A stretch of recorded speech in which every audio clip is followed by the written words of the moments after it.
Assalamualaikum warahmatullahi wabarakatuh. Waalaikumsalam. Ya, perkenalkan, nama saya Mirza Kurnia, angkatan 2013 Teknik Elektro S1. Di sini saya menempuh mata kuliah pengukuran listrik. Dan saya akan menjelaskan mengenai remedi UAS. Di sini terdapat 10 soal yang akan saya terangkan. Ya, saya akan menerangkan mulai dari nomor 1.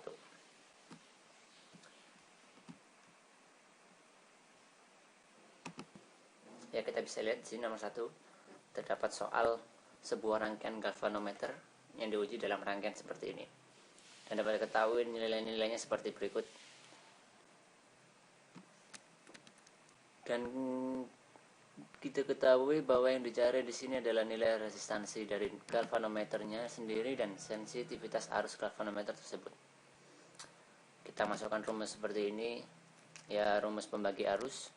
Maka diketahui nilai tegangan yang dicari atau nilai resistansi dari galvanometer tersebut adalah 2500 ohm. Dan untuk nilai sensitivitasnya sendiri adalah 125 mikro per mikroampere. Ya, kita beranjak ke soal nomor 2. Ya, di sini soal nomor 2 terdapat sebuah rangkaian yang seperti berikut. Di sini dicari sebuah nilai resistor yang harus dipasang pada Sun Ayrton pada ampermeter di gambar rangkaian tersebut. Dicari batas ukur pada rangkuman ganda tiap 1 ampere, 5 ampere, dan 10 ampere. Sesuai dengan cara berikut, setiap batas ukurnya dicari dengan persamaan seperti ini, ya, dapat diketahui semuanya. Dan disubstitusikan pada setiap persamaannya, maka diketahui nilai RA adalah 0,005005 ohm, RB 0,0055 ohm, dan RC sebagai berikut.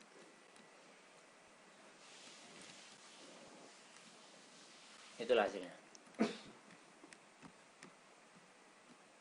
Ya, kita mulai lagi dengan soal nomor 3. Di soal nomor 3 ini kita lihat sebuah gambar rangkaian, gambar A dan gambar B. Dan dari dua metode voltmeter ampermeter seperti gambar berikut, maka untuk mengukur tekanan yang tinggi dapat digunakan gambar, menurut pendapat saya sendiri, adalah gambar A. Dikarenakan seperti berikut, asumsi berarti bahwa tahanan ampermeter adalah 0 dan tahanan voltmeter tak berhingga, sehingga kondisi rangkaian tidak terganggu. Pada gambar A, kita lihat sendiri arus sebenarnya disalurkan di beban ukur oleh ampermeter, tetapi voltmeter lebih tepat mengukur tegangan sumber daripada tegangan beban nyata. Dan untuk mendapatkan tegangan yang sebenarnya pada beban, penurunan tegangan di dalam ampermeter harus dikurangi dari penunjukan voltmeter. Sedangkan gambar B, dia mengukur tegangan beban yang sebenarnya, tetapi ampermeter menghasilkan kesalahan atau error sebesar arus melalui voltmeter.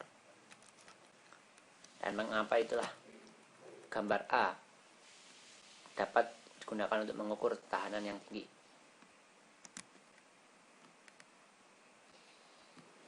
Kita berlanjut di nomor 4. Di nomor 4 terdapat sebuah gambar rangkaian resistor pengalih yang harus dipasang pada sebuah gerak di ars novel dengan tahanan dalam seperti ini, dan dicari 4 resistor pada setiap tegangan. Di sini kita lihat rangkuman pada 10 volt menghasilkan nilai hambatan 9,9 kilo ohm. Dan pada rangkuman 50 volt akan menghasilkan nilai hambatan 40 kilo ohm. Pada rangkuman 250 volt menghasilkan nilai hambatan 200 kilo ohm. Sedangkan pada nilai rangkuman 500 volt akan menghasilkan 250 kilo ohm. Rumus pada setiap rangkuman sama, dan akan menghasilkan nilai hambatan yang lebih besar pada setiap tegangannya. Ya, kita akan melanjutkan pada nomor 5. Di nomor 5 di sini adalah gambar sebuah alat ukur yang dinamakan lidah getar atau frekuensimeter. Didapatkan frekuensi memiliki prinsip kerja sebagai berikut. Prinsip kerja frekuensi adalah sinyal yang diukur frekuensinya diubah menjadi barisan pulsa dan satu pulsa untuk setiap siklus sinyal. Kemudian jumlah pulsa yang terdapat pada interval waktu tertentu dihitung dengan counter elektronik. Karena pulsa ini dari siklus sinyal yang tidak diketahui, jumlah pulsa pada counter merupakan frekuensi sinyal yang diukur. Karena counter elektronik ini sangat cepat, maka sinyal dari frekuensi tinggi tidak dapat diketahui. Kita akan berlanjut di nomor 6. Nomor 6 sendiri adalah sebuah gambar radius tertentu. Seperti ini soalnya.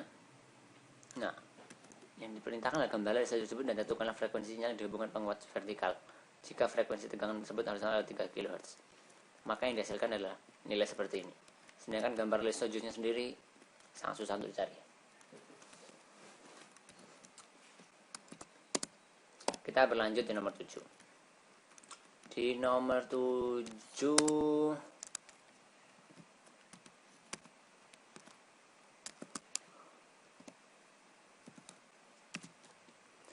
7 ada soal seperti ini. Gambar berikut adalah tabung osiloskop. Dan di sini kita disuruh untuk menjelaskan prinsip kerja terjadinya berkas cahaya pada osiloskop tersebut dan bagaimana menentukan tegangan yang tertampil pada layar dengan osiloskop tersebut. Di sini sudah dapat penjelasannya seperti langkah-langkah menuju osiloskop tersebut dan bagaimana osiloskop tersebut bekerja. Ya, kita mengetahui saat kita menghubungkan probe ke sebuah rangkaian, sinyal tegangan mengalir dari probe menuju pengaturan vertikal dari sebuah sistem osiloskop. Ya, bahasanya yang agak susah seperti ini.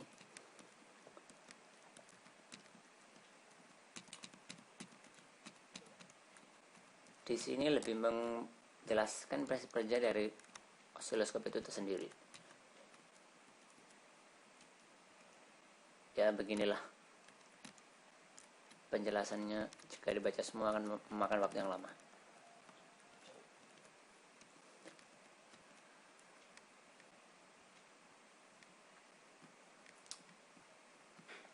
Kita akan lanjutkan pada soal nomor 8.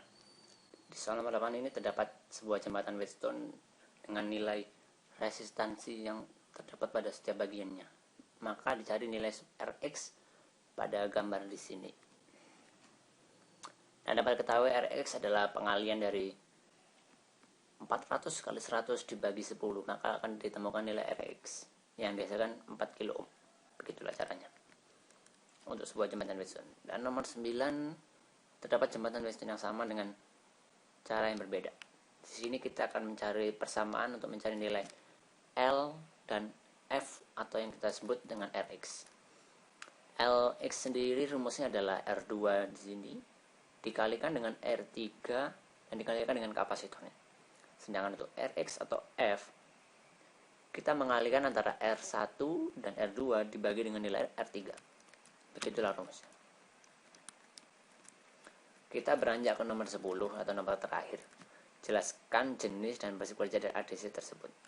ADC di sini tidak jauh beda dengan ADC yang lain, karena prinsip kerja ADC ya sama, yaitu untuk mengkonversi sinyal analog ke dalam bentuk besaran yang merupakan rasio perbandingan sinyal input dan tegangan referensi. Ya, sebagai contoh sebagai berikut, terdapat berbagai nilai-nilai yang akan merubah nilai analog menuju digital. Karena ADC sendiri adalah pengertian dari analog digital converter. Ya, sekian penjelasan remedi UAS dari saya. Semoga apa yang saya jelaskan dapat bermanfaat. Saya berharap mendapatkan nilai yang memuaskan. Terima kasih. Saya Mirza Kurnia. Assalamualaikum warahmatullahi wabarakatuh.